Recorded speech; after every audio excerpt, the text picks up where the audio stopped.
친구들을 무색하게 만든 처녀의 이름이 무엇인지 전해지지는 않지만 그날 저녁 첫 번째로 남자 파트너를 만나는 호사를 누렸다고 모두의 부러움을 샀다고 한다. 그런데 시범의 힘이 대단해서 외지인이 나서기 전에는 섣불리 출입문으로 들어가려고 하지 않던 마을 청년들이 속속 끼어들면서 그곳은 시골 장터를 방불하게 젊은 남녀로 북적이게 되었다. 마침내 일행 중 가장 박색인 처녀도 남자 역할을 할 필요가 없게 되었다. 교회의 종소리가 울리자 학생이 갑자기 가야겠다고 말했다. 노는데 정신이 팔려 형들을 따라잡아야 한다는 사실을 깜빡했던 것이다. 춤추는 무리에서 빠져나오다가 그의 두 눈은 테스 더비필드에게 머물렀다. 그녀의 커다란 눈동자에는 자기를 선택해주지 않은 데 대한 희미한 원망의 기색이 담겨 있었다. 뒤로 물러서 있던 그녀를 보지 못한 것이 유감스러웠다. 아쉬운 마음으로 그는 풀밭을 빠져나왔다. 너무 오래 지체한 탓에 그는 서쪽으로 뻗은 길을 나는 듯이 달렸고 골짜기를 가로질러 다음 산등성이에 올라섰다. 아직 형들을 따라잡지 못했지만 숨을 돌리기 위해 걸음을 멈추고 뒤를 돌아보았다.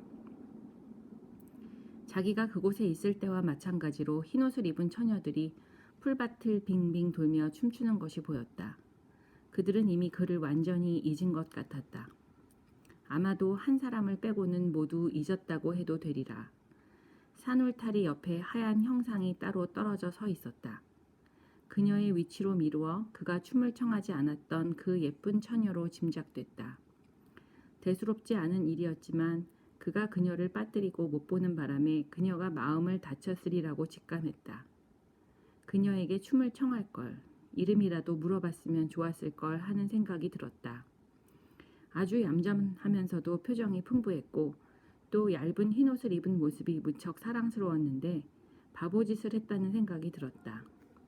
하지만 이제 어쩔 수 없었다. 돌아서서 발걸음을 재촉한 그는 더 이상 생각하지 않기로 했다. 테스 더비필드는 그 일을 그렇게 쉽게 지워버리지 못했다. 춤을 추기로 들면 상대는 많았지만 한참을 다시 춤추고 싶은 기분이 들지 않았다. 아, 그들은 그 낯선 젊은이처럼 상냥하게 말할 줄 몰랐던 것이다. 언덕 너머 멀어져가는 젊은이의 모습이 노을빛에 사라지고 나서야 그녀는 잠깐 동안의 슬픔을 털어버리고 춤을 추자는 청에 응했다. 그녀는 어스름이 깔릴 때까지 남아 꽤나 열심을 내어 춤을 췄다.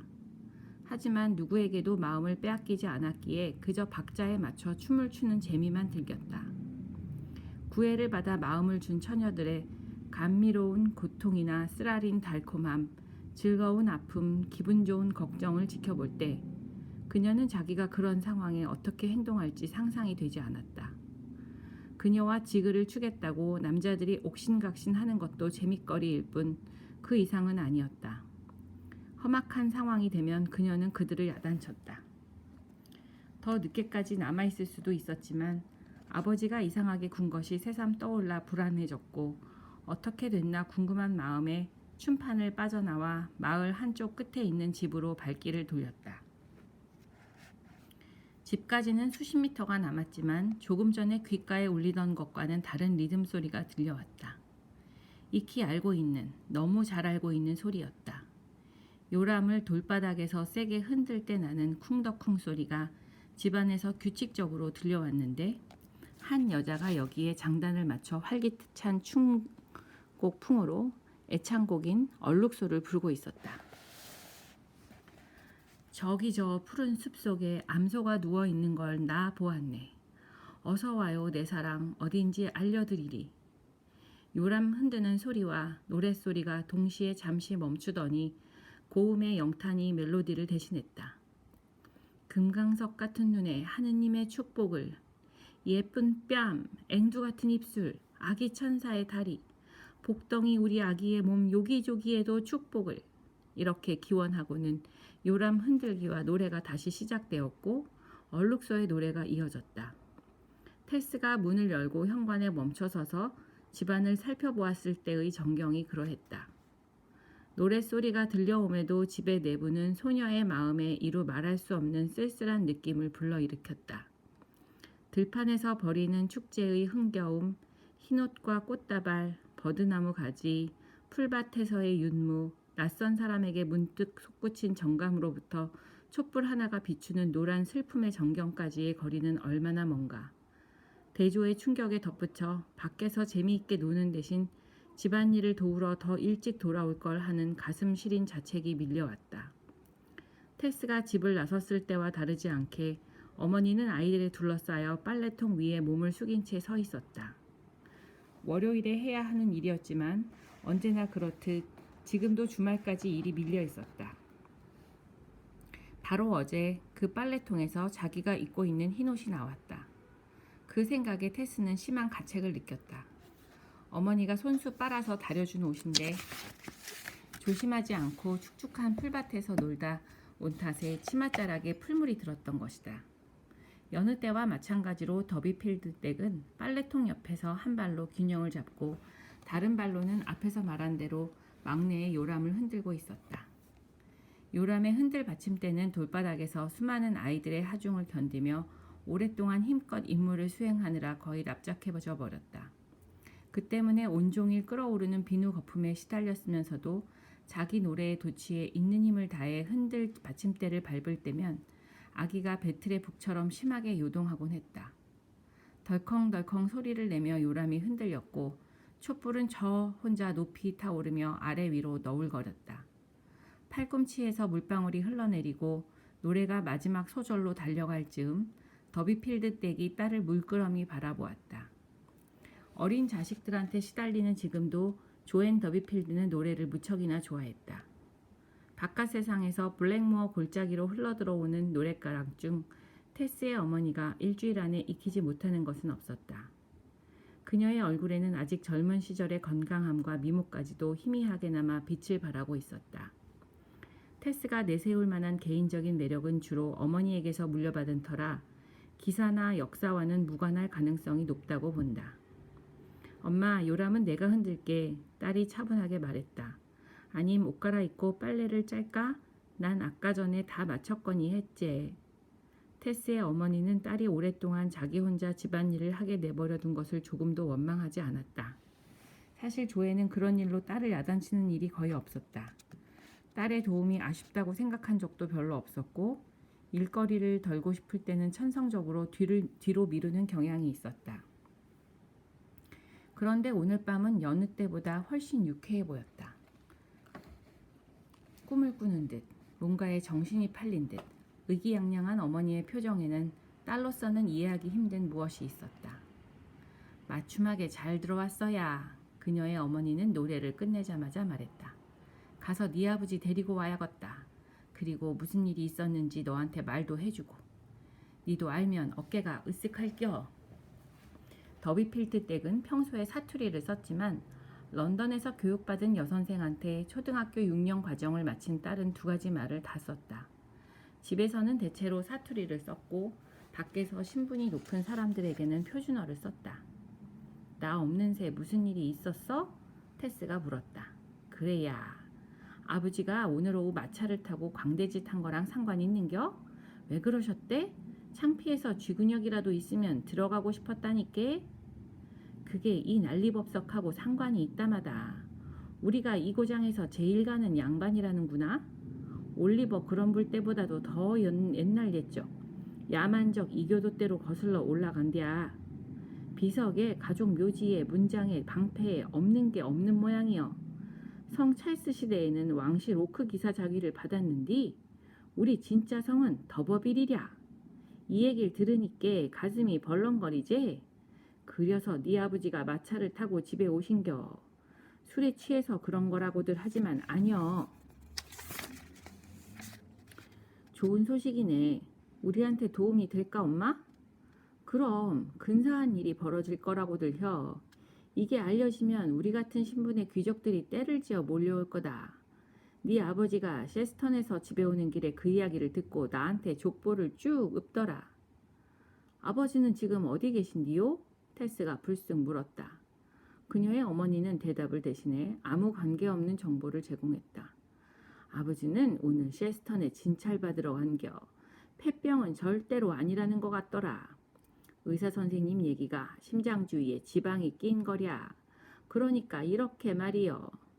조앤 더비필드는 물에 부른 엄지손가락과 집게손가락으로 C자 모양의 곡선을 그리고는 다른 손 집게손가락으로 심장을 가리켰다.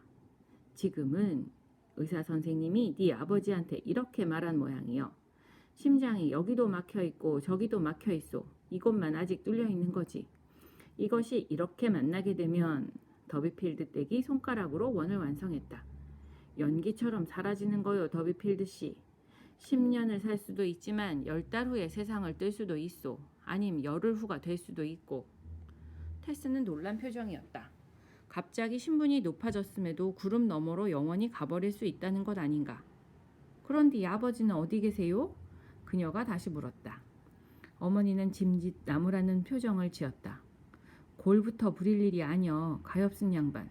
신부님이 귀족 출신이라고 하는 바람에 심란혀서 그려서 반시간 전에 롤리버 주막으로 간겨. 꿀벌통을 한 짐 부려 길을 나서려면 기운을 내야 한다고 하더라.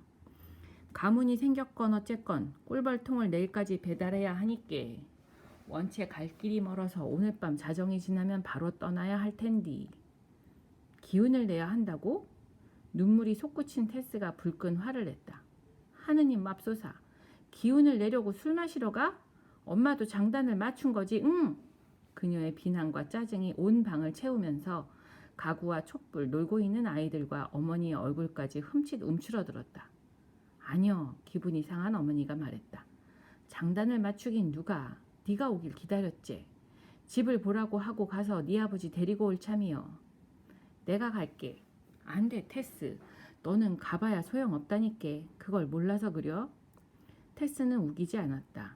어머니가 반대하는 이유를 알았기 때문이다. 더비필드 댁은 밤마시를 계획하고 윗도리와 모자를 옆에 의자에 슬그머니 걸어놓았지만 나가지 않을 수 없는 사정에 대해 필요 이상으로 불평했다. 운세대감은 헛간에 갖다 놓으면 좋겠다. 조애는 서둘러 손을 씻고 옷을 입으면서 말을 이었다. 운세대감은 어머니의 팔꿈치 쪽 탁자 위에 놓여있는 두툼하고 낡은 책이었다. 하도 주머니에 넣고 다녀 책의 여백이 다 닳아 없어져서 활자 부분이 가장자리를 이루고 있었다. 테스는 책을 집어들었고 어머니는 출발했다. 더비필드 댁에게는 대책 없는 남편을 잡으러 술집에 가는 일이 자식들을 엉망진창으로 키우는 난장판에서 그나마 남은 한 가지 낙이었다. 롤리버 주막에서 남편을 찾아내어 한두 시간가량 그의 옆에 앉아있는 동안 아이들 생각이나 걱정을 깨끗이 털어버리면 그녀는 행복해졌다. 그럴 때면 그녀의 삶의 달물이랄까 저녁 노래 붉은 기운 같은 것이 드리웠다.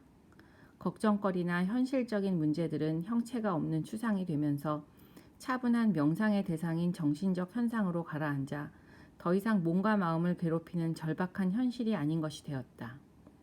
당장 눈앞에 없는 어린 것들도 다른 때와는 달리 훌륭하고 소중한 자산으로 여겨졌다.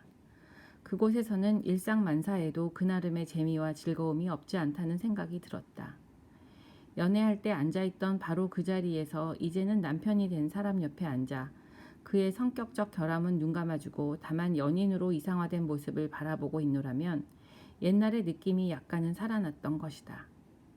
어린 동생들을 혼자 돌보게 된 테스는 먼저 운세대감을 헛간으로 가지고 가서 이영 사이에 쑤셔 넣었다. 어머니는 이 손때 묻은 책을 주물처럼 겁을 냈기 때문에 밤에는 집안에 두지 못하게 했고 그래서 보고 난 다음 언제나 그 자리에 갖다 놓게 했다. 미신과 민속, 사투리와 구전 민요 등 급속도로 사라져가는 잡동사니들을 버리지 못하는 어머니와 끝없이 개정되는 교육령에 따라 초등학교를 의무교육으로 마친 딸 사이에는 문자 그대로 200년의 시차가 있었다. 그들이 함께 있을 때면 제임스 1세 시대와 빅토리아 시대가 공존하는 셈이었다. 뜰의 좁은 길을 걸어 돌아오며 테스는 바로 오늘 어머니가 그 책에서 확인하고 싶었던 게 뭘까 곰곰이 생각해 보았다. 최근에 조상을 발견하게 된 일과 관계가 있으리라고 추측했지만 오로지 자신과 관련된 일임은 꿈에도 생각하지 못했다. 이런 생각을 지워버리고 어린 동생들을 재우고 난 다음 9살 먹은 남동생 에이브러햄과 리자루라고 불리는 12살 반짜리 여동생 엘리자 루이자와 함께 낮에 말린 린넨 네의에 물을 뿌렸다. 테스는 바로 밑에 동생과 4살 터울이었다. 둘 사이에 두 아이가 갓난쟁이 때 죽었기 때문이다. 그래서 테스는 동생들과 혼자 있을 때 대리 어머니 노릇을 톡톡히 했다. 에이브러함 바로 밑에는 호프와 모데스티라는 이름의 여동생이 둘 있었고 그 밑으로 3살짜리 남동생 그리고 겨우 돌 지난 사내 아이가 있었다. 이 어린 생명들은 모두 더비필드라는 배에 올라탄 승객으로서 이들의 기쁨, 의식주, 건강, 심지어 생명까지도 전적으로 더비필드 집안 두 어른의 판단에 달려 있었다.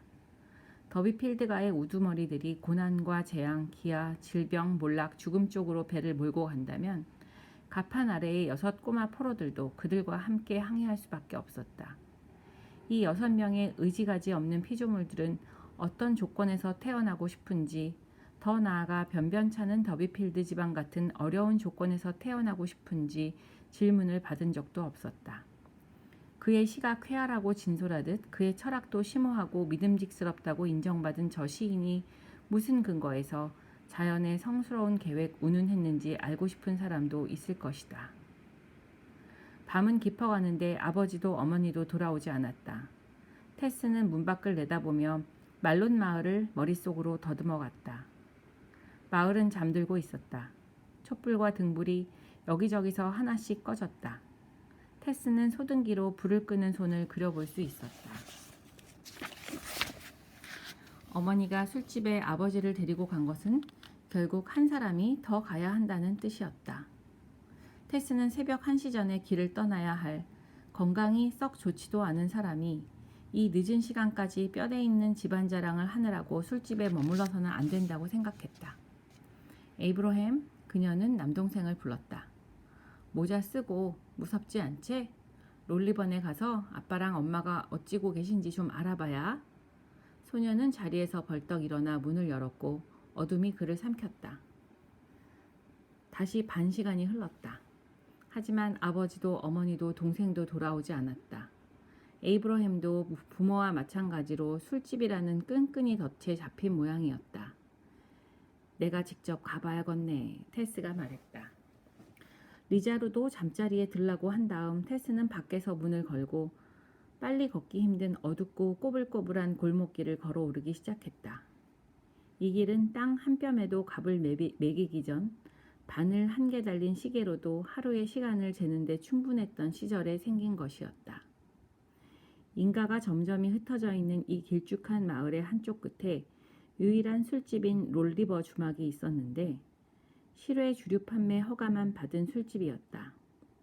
실내에서 술을 마시는 것이 불법이었기 때문에 손님들을 맞을 수 있는 공공연한 시설이라고는 선반으로 쓰려고 마당 울타리에 철사로 묶어놓은 너비 15cm, 길이 2m가량의 작은 판자가 전부였다.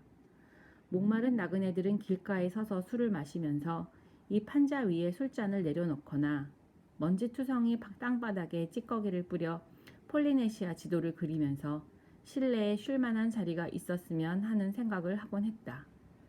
나그네들이야 말할 것도 없고 단골들도 똑같은 바람을 가지고 있었다.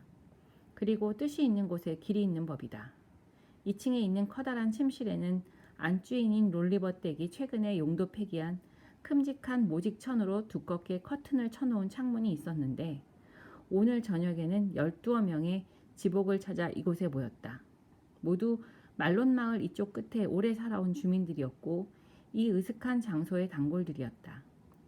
인가가 흩어져 있는 저쪽 마을 끝에 정식으로 술집 인가를 받은 퓨어드롭 주막이 있었으나 거리가 너무 멀어서 이쪽 끝에 사는 사람들에게는 무용지물이나 마찬가지였다.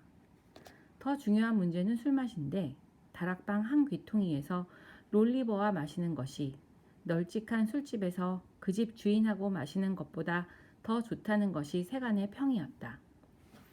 방 안에 놓여있는 사주식 침대의 골조가 3면에 빙 둘러앉은 사람들의 테이블 역할을 했다. 이들 외에도 서랍장 위에 2명, 부조를 한 참나무 괴짝에 1명, 세면대에 2명, 의자에 1명.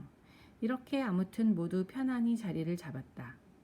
이때쯤 이들의 기분은 영원히 피부 바깥으로 부풀어 올라 온 방 안에 그들의 개성을 따뜻하게 퍼뜨리는 단계에 이르렀다.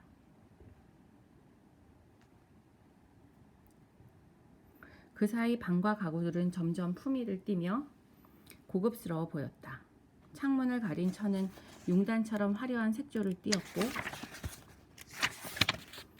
서랍장의 노스의 손잡이는 황금처럼 빛났으며 침대의 다리 장식도 솔로몬이 세운 성전의 장엄한 기둥처럼 보였다. 테스에게 집안일을 맡겨놓고 이쪽으로 서둘러 걸어온 더비필드 댁은 현관문을 열고 깊은 어둠에 잠겨있는 1층을 지나 마치 빗장의 비밀을 잘 알고 있는 사람처럼 2층으로 올라가는 문의 빗장을 열었다. 곡선의 계단을 올라가는 그녀의 걸음이 다소 느려졌다. 마지막 층계를 넘어 불빛 속으로 솟아오른 그녀의 얼굴에 방 안에 모인 모든 이의 눈길이 집중되었다. 내가 한 잔 대접할 테니 부녀의 들놀이를 계속하자고 친한 사람 몇을 청해서 의논을 하는 중이지요. 발자국 소리에 술집 안주인은 교리 문답을 외우는 어린이가 그러하듯 속사포처럼 말하면서 층계 쪽을 바라보았다. 아니 이게 누구여? 더비필드 댁이잖아. 맙소사 얼마나 놀랐는지 몰라. 관에서 누가 나왔나 했지. 더비필드 댁은 비밀 집회에 참석한 이들과 눈짓 고갯짓으로 인사를 주고받으며 남편이 앉아있는 쪽으로 갔다. 그는 아무 생각 없이 나지막하게 콧노래를 흥얼거리고 있었다. 난 이 동네 누구 못지않은 양반이라네. 킹스비어 서브 그린힐에는 으리으리한 가족묘지가 있다네. 웨섹스에서 으뜸 가는 뼈대 있는 가문이라네. 그려서 생각한 건디 당신한테 할 말이 있어요. 멋진 생각이라니께. 그의 아내가 쾌활하게 귀갯말을 했다. 여보, 이젠 만우라도 못 알아보? 여자가 옆구리를 가볍게 찔렀으나 그는 마치 유리창 밖을 내다보듯 멍하니 아내 쪽을 바라보면서 콧노래를 계속 흥얼거렸다. 쉿, 그리 큰 소리 내지 마소 아재. 안주인이 말했다. 관청 사람이라도 지나가면 우리 허가증 뺏기겠소. 이 양반이 우리 집에 무슨 일이 생겼는지 이야기했지? 더비필드 댁이 물었다. 응, 대충 들었는디 그 덕에 돈푼이라도 만질 것 같아? 아, 그건 비밀이여. 조앤 더비필드가 약간 뻐기며 말했다. 마차를 타지 못해도 마차 타는 집안과 연줄이 닿으면 좋은 거지 뭐. 그녀는 사람들 들으라고 이야기하다가 목소리를 낮춰서 남편에게 말했다. 당신에게 이야기를 듣고 곰곰이 생각해봤는디 체이스 숲 끝자락 트렌트리지 마을에 더버빌 성을 가진 부잣집 마님이 산다오. 응, 뭐라? 존경이 말했다. 그녀는 다시 한번 이야기했다. 그 마님이 필경 우리 친척인게요. 테스를 보내서 우리가 친척이라고 말을 건네보자고요. 당신 이야기를 들으니 생각나는디 그런 이름의 마님이 있제. 더비필드가 말했다. 트링엄 신부님도 미처 모르셨나 보구먼. 하지만 우리 가문과는 상대가 안 되제. 옛날 노르망디 왕조 때 분가한 집안이 분명혀. 두 사람은 이 문제를 상의하느라 정신이 팔려서 어린 에이브러햄이 들어와 집에 가자고 조를 기회를 엿보고 있는 것도 눈치채지 못했다. 그 부자 마님이 틀림없이 테스를 잘 걷어줄걸? 더비필드 댁이 말을 이었다. 그러면 얼마나 좋겠어요. 집안끼리 왕래하지 말라는 법은 없으니께. 그려 우리가 친척이라고 혀. 침대에 가려져 있던 에이브러햄이 똑 부러지게 말했다. 누나가 마님네 가서 살면 우리도 가서 만날 수 있자녀. 그러면 우리도 마님댁 마차를 타고 검은색 양복도 입을 수 있고. 이 녀석 넌 뭐하러 왔어? 허튼 소리 하지 마. 엄마 아빠 갈채비 할 때까지 층계에 가서 놀아. 암튼 테스를 우리 친척집에 보내자고요. 마님이 틀림없이 좋아할걸? 틀림없다고요. 그 덕분으로 테스가 좋은 집안에 시집가게 될지 누가 알아요? 한마디로 난 자신이 있으니께. 무슨 말이요? 운세대감에서 테스 점괘를 봤더니 그렇게 나오더라니께요. 걔가 오늘 얼마나 이쁘던지 당신도 봤어야 하는디 살결이 공작부인같이 부드럽다로고요. 테스가 가겠다고 혀? 아직 물어보지는 않았는디 걔는 그런 대단한 친척이 있는지도 몰라요. 가기만 하면 혼사길도 틀림없이 열릴 텐디 테스도 안 간다고 하지는 않을걸? 테스가 좀 별난 데가 있자녀. 그래도 바탕이 순하니께 걔는 내가 알아서 할게요. 부부의 대화는 은밀했지만 그 취지의 중요성이 충분히 전달되어 주변에서는 더비필드 내외가 보통 서민들 수준을 넘는 중대사를 의논하고 있고 그들의 예쁜 딸 테스에게 장차 좋은 일이 있을 거라고 감을 잡았다. 테스는 인물도 좋고 명랑한 처녀제. 걔가 오늘 다른 처녀들하고 동네를 도는 걸 보고 혼자 든 생각인디 나이 지긋한 술꾼 하나가 나직한 목소리로 말했다. 더비필드 댁, 걔가 마룻바닥에서 퍼런 엿기름 안 묻히게 조심하도록 혀. 고유한 뜻을 가진 지방 속담에 아무도 말을 보태지 않았다. 다양한 화제로 대화가 이어지는 중에 다시 아래층에서 발소리가 들렸다. 내가 한 잔 대접할 테니 부녀의 들놀이를 계속하자고 친한 사람 며칠 청해서 의논을 하는 중이지요. 안주인은 예고 없이 들이닥치는 사람들이 들으라고 준비한 대사를 되뇌었지만 나타난 사람이 테스임을 곧 알게 되었다. 소녀의 앳된 모습은 주름살난 중년들을 끈끈하게 이어주는 그곳의 술냄새 풍기는 분위기에서 어머니가 보기에도 몹시 낯설었다. 테스의 까만 눈에서 질책의 빛을 잃자 부부는 자리에서 일어나 서둘러 맥주잔을 비우고 딸을 따라 층계를 내려갔고 롤리버 댁의 경고가 그들의 발소리를 뒤따랐다. 이것 보래요. 그렇게 훌륭하신 분들이니까 소리 좀 죽여요. 잘못하면 허가증 뺏기고 불려가서 뭔 닥달을 당할지 모르니까 잘 가요. 테스가 아버지의 한쪽 발을 더비필드 댁이 다른 쪽 팔을 부축한 채 그들은 집으로 향했다. 사실 그는 술을 많이 마신 것은 아니었다. 주당이라면 주일 오후에 교회의 동쪽 제단을 향해 무릎을 꿇는데 지장을 받지 않을 양의 4분의 1 정도밖에 마시지 않았다. 하지만 존경은 몸이 부실한 탓에 그 정도만 마시고도 대취해버렸다. 맑은 공기를 쐬자마자 몹시 비틀거렸고 그 바람에 세 사람이 만든 줄은 한 번은 런던을 향했다가 다음에는 바스로 돌아서곤 했다. 술 취한 가장을 부축하고 밤늦게 귀가하는 가족들의 모습이 흔히 그렇듯 희극적인 효과를 자아냈지만 희극적 효과가 되게 그렇듯 따지고 들면 그렇게 희극적인 것도 아니었다. 두 여자는 억지 나들이를 나섰다가 돌아오는 것을 그 이유를 제공한 더비필드한테 또 에이브러햄과 그들 자신한테 될 수 있는 한 숨기려고 의연하게 행동했다. 그리하여 대문 앞에 이르렀는데 이 집안의 가장은 현재의 거주지가 보잘것없는 것에 기운을 잃지 않으려는 듯 갑자기 아까 부르던 노래의 후렴을 다시 불렀다. 킹스비어에는 우리 가족 묘지가 있다네.